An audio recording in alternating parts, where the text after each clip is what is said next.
Who are the people of the Most High? Israelites.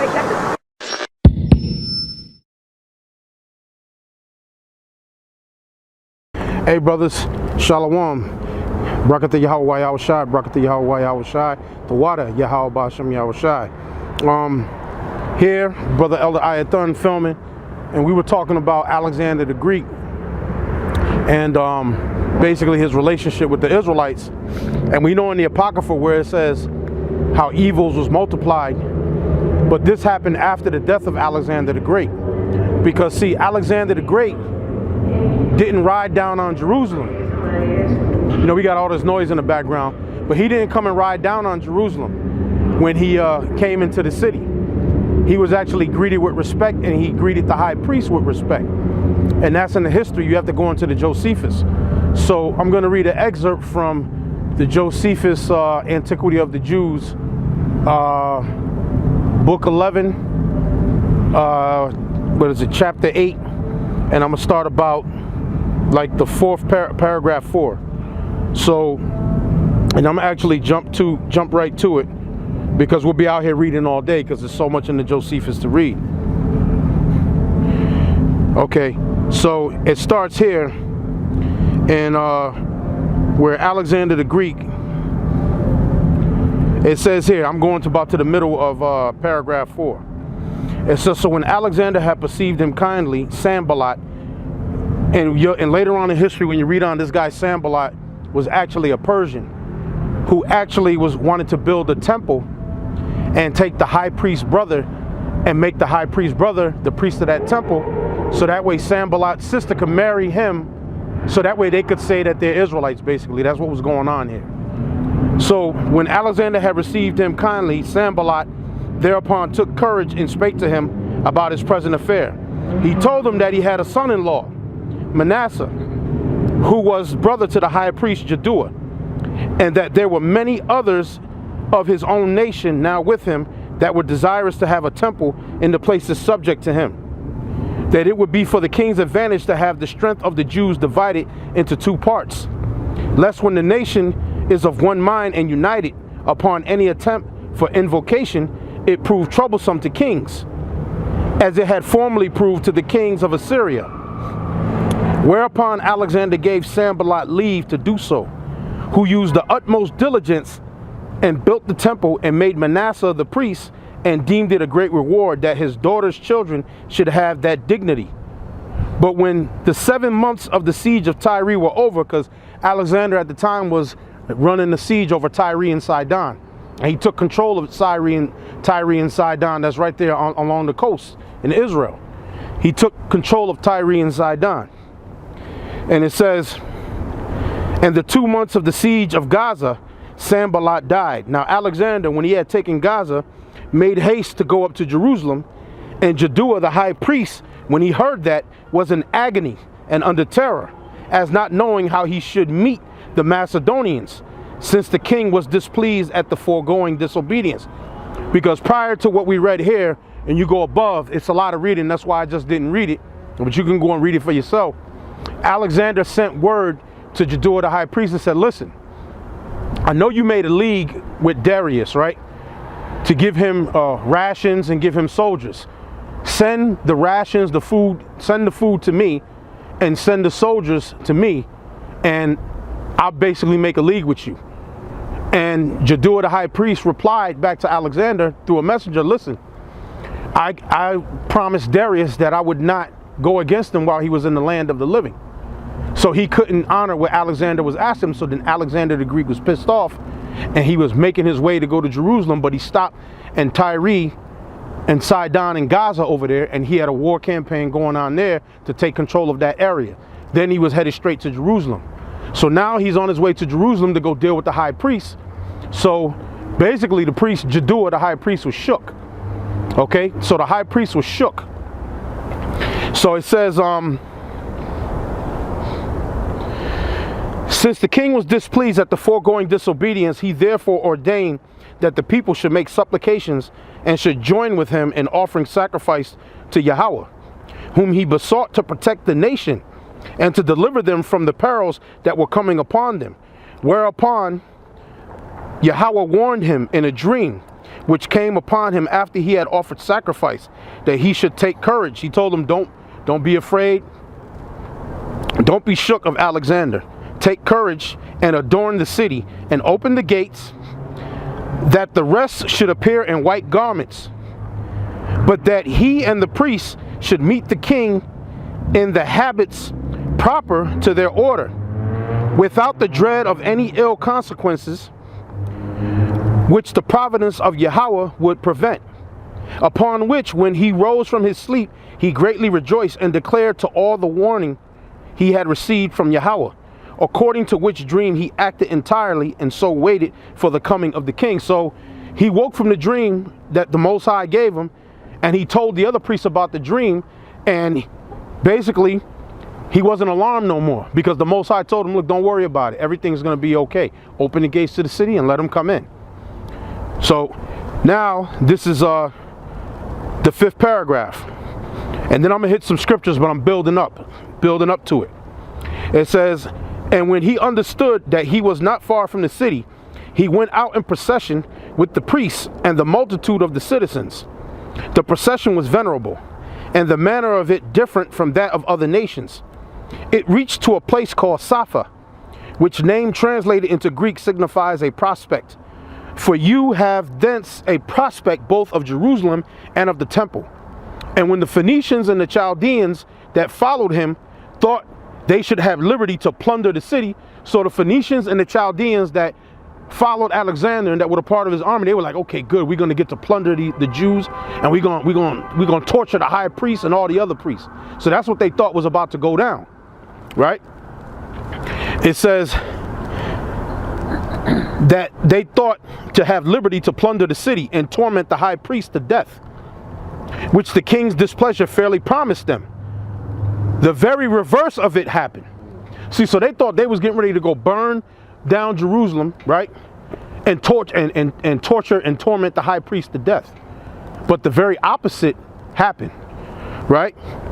So it says, for Alexander, when he saw the multitude at the distance in white garments, while the priest stood clothed with fine linen, and the high priest in purple and scarlet clothing, with his mitre on his head, having the golden plate whereupon the name of Yahweh was engraved, he approached by himself and adored the name. So Alexander seen the name of Yahweh, and he adored the name Yahweh, and he approached, right? And first saluted the high priest. So Alexander the Greek went to the high priest and he saluted the high priest. The Jews also did all together with one voice salute Alexander. So Alexander saluted Jaddua the high priest, and then the other priests under him in one accord saluted Alexander the Greek, and encompassed him about, whereupon the kings of Syria and the rest were surprised at what Alexander had done, and supposed him disordered in his mind. So they was like, is something going on with Alexander? Is he demented in his mind? We came here to pillage, plunder, and torture the priests and burn the city down, and he's sitting here saluting them? So they looking at Alexander like, is something wrong with him mentally? The men that were with him, right? It says, however, Parmenio alone went up to him and asked him how it came to pass that when all the others adored him, he should adore the high priest of the Jews, to whom he replied. So he told his man, so Alexander says back to his man, I did not adore him, but that Yahweh, who hath honored him with his high priesthood. For I saw this very person in a dream, in this very habitat, when I was at Dios in Macedonia, who, when I was considering with myself how I might obtain the dominion of Asia, exhorted me to make no delay, but boldly to pass over the sea thither, for that he would conduct my army and would give me the dominion over the Persians, which is that, whence is that? Having seen no other in that habit, and now seeing this person in it, and remembering that vision, and the exhortation which I had in my dream, I believe that I bring this army under the divine conduct, and shall therewith conquer Darius, and destroy the power of the Persians. So Alexander said, listen, I had a dream with this very man in it, and that the Yahweh said that, look, I was going to be given the dominion over the Persians, over Darius. And this man told me. So Alexander had a dream himself that the Most High sent him. And that's why he didn't attack the high priest. He didn't pillage and burn down Jerusalem. They didn't torture the priests. They didn't rob the temple. He went in there and paid homage and showed respect. See, this is in the history. This is in the Josephus. It says, and that all things will succeed according to what is in my mind. And when he had said this to Parmenio and had given the high priest his right hand, the priest ran along by him, and he came into the city. And he went up into the temple. He offered sacrifice to Yahweh. So they showed him how to make a correct sacrifice to the name of Yahweh. It says, according to the high priest's direction, and magnificently treated both the high priest and the priests. And when the book of Daniel was showed him, wherein Daniel declared that one of the Greeks should destroy the empire of the Persians, which that's Daniel's the 8th chapter. In Daniel's the 8th chapter, it talks about the rough goat, which is the king of Grecia. How he was going to take down the Persians. Well, it was known as the Medo-Persian Empire, but the Persians were the stronger of the two. So he took down the Persian Empire. So they opened the book of Daniel and they showed him in Daniel the 8th chapter, this is talking about you, Alexander. Just like in his dream, the Most High sent him. That's exactly how it went down. They showed him in the book of Daniel, which is Daniel's the 8th chapter. So maybe I should just go there and get the book of Daniel 8 real quick and just read a portion of it. So let me pull up Daniel's the 8th chapter. Bear with me one moment. I'm almost there. Almost there. Here we go. Daniel 8. Just going to touch on it.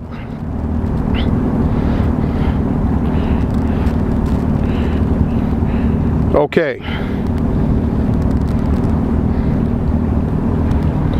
Daniel's 8:1. I'm gonna just read a little bit of it and then go back to the into the history. And in the 3rd year of the reign of King Belshazzar, a vision appeared unto me, even unto me Daniel, after that which appeared unto me at the first. And I saw in a vision, and it came to pass, when I saw that I was at Shushan in the palace, which is in the province of Elam. Elam, or those are the Persians, the East Indians. And I saw in a vision, and I was by the river of Uliah. Then I lifted up mine eyes and saw, and behold, there stood before the river a ram, which had 2 horns. And the 2 horns were high, but one was higher than the other, and the higher came up last. That's talking about the Medo-Persian Empire. That's what that's talking about. I saw the ram pushing westward and northward and southward, so that no beast might stand before him. Neither was there any that could deliver out of his hand, but he did according to his will and became great. And as I was considering, behold, an he-goat came from the west on the face of the whole earth, and touched not the ground. And the goat had a notable horn between his eyes. That notable horn between the he-goat's eyes, that was Alexander the Greek. Because his father, Philip the Macedonian, was the predecessor. But then Alexander was the horn that was right in the middle of the he-goat's head. That was Alexander. It says, and touched not the ground, and the he-goat had a notable horn between his eyes, and he came to the ram that had 2 horns, which was the Medo-Persian Empire, which I had seen standing before the river, and ran unto him in the fury of his power. And I saw him come close unto the ram, and he was moved with choler against him, and smote the ram, and brake his 2 horns. He took down the Medo-Persians. And there was no power in the ram to stand before him, but he cast him down to the ground and stamped upon him, and there was none that could deliver out of his hand. Therefore the he-goat waxed very strong, and when he was strong, the great horn was broken. Because Alexander, 12 years he reigned, he conquered, he died. So it was broken. The great horn was broken. And for it came up 4 notable ones toward the 4 winds of heaven, which is his 4 generals: Ptolemy, Cassander, Seleucus, and Lysimachus. So that was just to give you a brief understanding of what we were reading here about when the priest showed him in the book of Daniel. This is talking about you. That's what they took him to. They took him to Daniel's 8th chapter, and they broke it down to him and said, that's you, Alexander. So I'm going to go back into Josephus and read about Alexander. So I'm back in Antiquity of the Jews, book 11, chapter 8. Section, I believe I was in section, there's so much reading, section 5. So let me get back to where I was at. Okay. He conquered the Persians, so we're right here. He offered the sacrifice. Right, it says, and when the books of Daniel was showed him, wherein Daniel declared that one of the Greeks should destroy the empire of the Persians, he supposed that himself was that person intended, like we just read. And as he was then glad, he dismissed the multitude for the present. But the next day he called them to him and bid them ask what favors they pleased of him, whereupon the high priest desired that they might enjoy the laws of their forefathers and might pay no tribute on the 7th year. So he said, listen, what favors do you want of me? He said to the priest, what favors do you need of me? So not only did Alexander come and salute the priest, he went and offered a sacrifice to Yahweh. He saluted the priest. He offered a sacrifice to Yahweh, right? He also said, look, tell me what favors you need of me. He didn't come and ransack the temple and destroy the temple and kill the high priest and do all that. Alexander came with respect. So then he said, listen, this is what I'll do for you. What you need, what favors do you need from me? So this is how Alexander dealt with our people, right? The bullshit happened after his death, like it says in the Apocrypha. And I'll probably get a chance to touch on that later. It says, okay, so the priest had said to him, basically, about the Israelites that are far off, we want them to be able to enjoy the laws of our forefathers and might pay no tribute on the 7th year. He granted all they desired. So Alexander said, okay, you got that. So any Israelites that are scattered in Persia or scattered in Babylon, this and that, they can worship the Yahweh freely, and then they don't have to pay no taxes. Then he says he granted all they desire. And when they entreated him that he would permit the Jews in Babylon and Media to enjoy their own laws, also he willingly promised to do hereafter what they desired. And when he said to the multitude that if any of them would enlist themselves in his army, so Alexander said, if any Jews enlist in the army under me, with me, on this condition, that they should continue under the laws of their forefathers and live according to them. So any Jews who join my army right now, they can enjoy the same privilege. They can still worship the Most High freely while they're in my army under me. They don't have to follow the Greek gods. In other words, they weren't Hellenized. Okay? It says, so that in Acts the 2nd chapter, when it talks about Jews, devout men out of every nation under heaven, right? They knew that they were Jews, but they were just living in other lands. All right? So now he says this, that if any would enlist themselves in his army on this condition, that they should continue under the laws of their forefathers and live according to them. He was willing to take them with him. Many were ready to accompany him in his wars. So there were many Jews that joined Alexander's ranks and fought in the wars along with the Greeks, and they didn't have to become Hellenized. And they were still speaking the Hebrew. Of course, you know, they had to pick up some Greek because they were amongst them. They had to pick up some Greek amongst them. You know, they had to trade amongst them. You're not going to go to be amongst a group of people and you're going to have to assimilate somewhat, but they didn't have to. All right. So now it says, so when Alexander had thus settled matters at Jerusalem, he led his army into the neighboring cities. And when all the inhabitants to whom he came received him with great kindness, the Samaritans, now these dirty, low-life, goddamn Samaritans, right, who had then Shechem for their metropolis, a city-state at Mount Gerizim, and inhabited by apostates of the Jewish nation. Apostates were Jews who were accused of murder or something like that, and then they ran to Samaria, which was like a defense city, where they could go there and they wouldn't receive the judgment that they was going to receive in Jerusalem, Galilee, or wherever. So Samaria was always set up as one of those cities that you can run away to until they found out what actually happened, in case the family member wanted to take vengeance on them. So that's where those apostate Jews had went into Samaria. So it says that Seeing that Alexander has so greatly honored the Jews, determined to profess. So the Samaritans, it says they determined to profess themselves Jews. They said, look, we're Jews too. Now remember in John, right, the 4th chapter, for the Jews have no dealings with the Samaritans. Why? Because the Samaritans were not Jews. When you go back to in the 2 Kings, the 17th chapter, this is going back into the history, it tells you that there were men from Babylon, men from Ava, men from Kutha. Kutha are Persians. Men from Babylon, men from Ava, men from Kutha, men from Hamath. The people from Hamath, those were Hamites. And Sepharvim. Right? Sepharvim and Ava, I believe, were 2 places in Syria. 2 unidentified places in Syria.